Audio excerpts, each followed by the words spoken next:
श्रोते हो नमस्कार. आज 3 मे जागतिक बिबट्या दिवस. त्या निमित्ताने निकित सुर्वे, वन्यजीव संशोधक आणि अभ्यासक आपल्याकडे बिबट्यांबद्दल माहिती देण्यासाठी आलेत. मॅडम नमस्कार आणि सर्वांना माझ्याकडून जागतिक बिबट दिवसाच्या शुभेच्छा. हे तू आता बिबट म्हणालास तर तो बिबट्या की बिबट? ह्यांना भरपूर नावं आहेत. कोण बिबळ्या म्हणतं, कोण बिबल्या म्हणतं, बिबट्या, बिबट, वाघ, ठिपकेदार वाघ, असे ह्यांना बरीच नावं आहेत. कोण चित्ता सुद्धा म्हणतं. पण बिबट्या हा बिबट्या असतो बिबट्या आणि हा बिबट्या. ठिपकेदार बिबट्या असतो. हो. आपण मागच्या भागात बघितलं की शेतात सापडतो बिबट्या आणि तो का सापडतो ते. पण लोकांना असं वाटतं की बिबट्या आमच्या हद्दीत आलाय.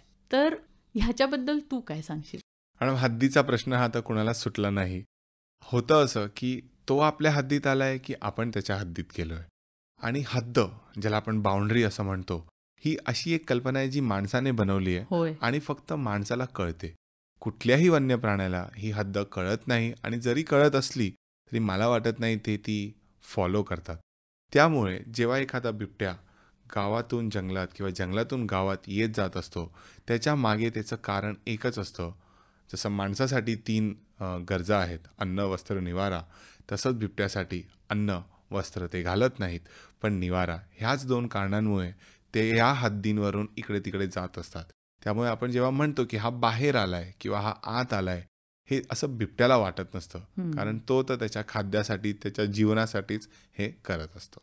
हा वाद म्हणा किंवा हा संघर्ष जसा गैरसमजातून निर्माण होतो की आमच्या हद्दीत वगैरे, तसेच आणखीनही गैरसमज बिबट्यांबद्दल आहेत. तर ते कसं काय? सर्वात पहिला गैरसमज म्हणजे लोकांना वाटतं की बिबट्या आपल्या परिसरात आहे म्हणजे तो आपल्यावर हल्ला करायला आला आहे. असं नसतं.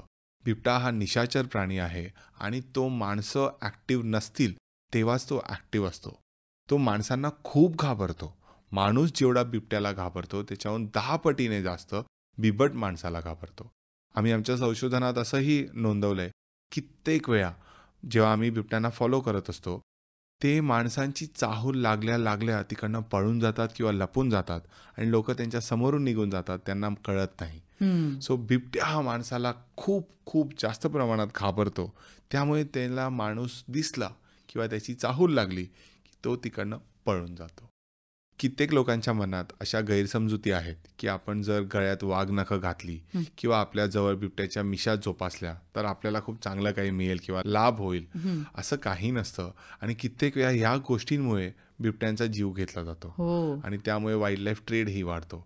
सो ह्या खरंच गैरसमजुती आहेत. असं जर झालं असतं तर विचारायलाच नको होतं. कोणीही वाघ नखं घालून अरबोपती झाले असते. असं कुठलीही गोष्ट नशीब बदलत नाही. आपलं कर्म फक्त नशीब बदलतं. हे तर खरंच. निकित, असं पण म्हणतात की त्याने माणसावर हल्ला केला आणि एकदा तो त्या माणसाच्या रक्ताला चटावला की तो पुन्हा पुन्हा माणसं मारण्यासाठी गावात येतो. हे कितपत खरंय? ही पण एक गैरसमजूत आहे.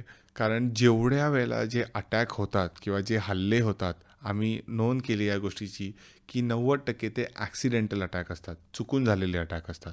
आणि असं नसतं की त्याच्या जिभेला माणसाचं रक्त लागलं की तो तेच करतो, चटक लागली चटक असं. लागते, असं काही नसतं. बिबट्या हा माणसाला खूप घाबरतो.